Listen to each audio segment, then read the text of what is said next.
urusan mereka.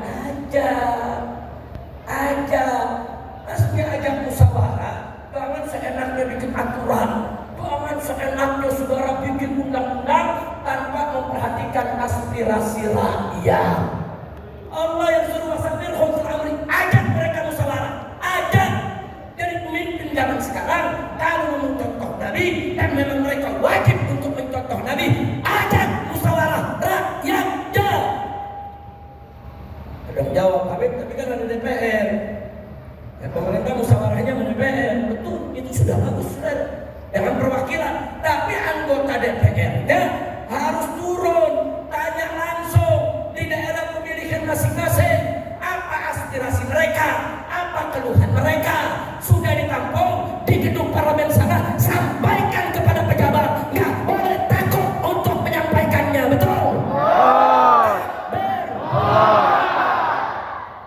Makanya dulu Nabi kalau ambil keputusan musyawarah, saudara. Padahal Nabi cerdas, Nabi pintar, nggak butuh musyawarah, saudara. Nabi cerdas, Nabi pintar, Nabi masuk, putusannya pasti benar, nggak butuh musyawarah, tetap Nabi musyawarah. Lihat waktu di perang Badar, saudara. Waktu perang Badar, Nabi bawa para sahabatnya. Begitu sampai di daerah Badar, saudara, kemudian Nabi perintahkan para sahabat untuk membuat tenda-tenda, pasukan berhenti di situ, saudara. Terus satu sahabat maju, ya Rasulullah, hada wahyu amrun. Ya Rasulullah, keputusan berhenti di sini ini ada sumur Badar yang pertama. Di Badar itu banyak sumur-sumur, saudara. Berhenti di sumur pertama ini, hada wahyun, ini wahyu dari Allah, amrun, atau ini hanya pendapat pribadi. Masya Allah, ini sahabat juga akhlak tinggi. Kalau itu wahyu, betul-betul nggak usah lagi banyak komentar, nggak usah lagi pakai ngasih saran, saudara. Karena saudara, kalau itu sudah wahyu dari Allah, berarti tinggal dilaksanakan. Nah, kenapa harus ditanya? Karena Nabi juga apa ucapannya juga wahyu. Wa ma yantiqu 'anil hawa in huwa illa wahyu yuha, saudara. Tapi kadang-kadang ada pendapat-pendapat pribadi Nabi, saudara. Nah, sekarang ditanya ke sahabat, ini wahyu atau rakyun ya Rasulullah? Kalau ini wahyu, sami'na wa ata'na. Tapi kalau ini rakyun, kalau boleh, kami juga punya pendapat yang kami mau sampaikan. Nah, tunggu, kalau Nabi katakan silakan sampaikan rakyunnya, silakan. Kalau enggak.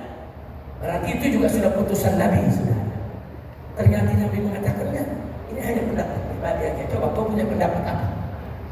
Dia sampaikan, ya Rasulullah, di ujung sana ada sumur terakhir Badar. Mestinya kita berhenti di sana, sehingga seluruh sumur yang ada di medan Badar ini dikuasai oleh kita sebelum musuh datang. Sebab kalau musuh nanti datang lebih dulu, mereka kuasai sumur-sumur tersebut, maka kita sendiri yang akan kesulitan menghadapi kehausan pasukan. Nabi langsung berdiri, diterima, diperintahkan kepada semua sahabat, ayo berdiri, berangkat, di sana kita berkemah. Musyawarah bukan? Musyawarah bukan? Saya mau tanya kepribadian Nabi kita menghargai para sahabatnya, bagus tidak? Indah tidak? Takbir. Yang kedua, dua saya kasih contoh. Gimana musyawarahnya Nabi, saudara? Waktu mau perang Uhud, di perang Badar, Allah kasih umat Islam menang. Akhirnya orang-orang kafir di kota Mekah dendamnya membara. Kenapa bisa kalah melawan pasukan Muhammad? Karena mereka merasa lebih kuat, pasukannya lebih banyak, senjatanya lebih lengkap. Mereka nggak terima itu kekalahan, saudara. Maka itu dilakukan mobilisasi umum, penggalangan pasukan, saudara, perlengkapan persenjataan tempur untuk menyerang Madinah, saudara. Begitu Nabi dengar, Nabi kumpulin sahabat lagi. Apa kata Nabi alaihi salatu wassalam? Ini orang-orang kafir marah, mau dendam, mau datang lagi dengan pasukan yang berlipat ganda, dengan senjata yang lengkap. Bagaimana? Orang-orang tua, sahabat-sahabat Nabi yang senior seperti Sayyidina Abu Bakar, Umar, Utsman radhiyallahu anhum, Mereka punya pendapat, ya Rasulullah, kita sudah banyak makan asam garam, kita ini sudah banyak makan merasakan pahit manisnya perjuangan, kita juga pengalaman bagaimana itu pertempuran. Karena itu ya Rasulullah, kami mengusulkan sebaiknya kita bentengi diri saja di kota Madinah. Kita bentengi diri kita di Madinah, kalau mereka datang kita lawan.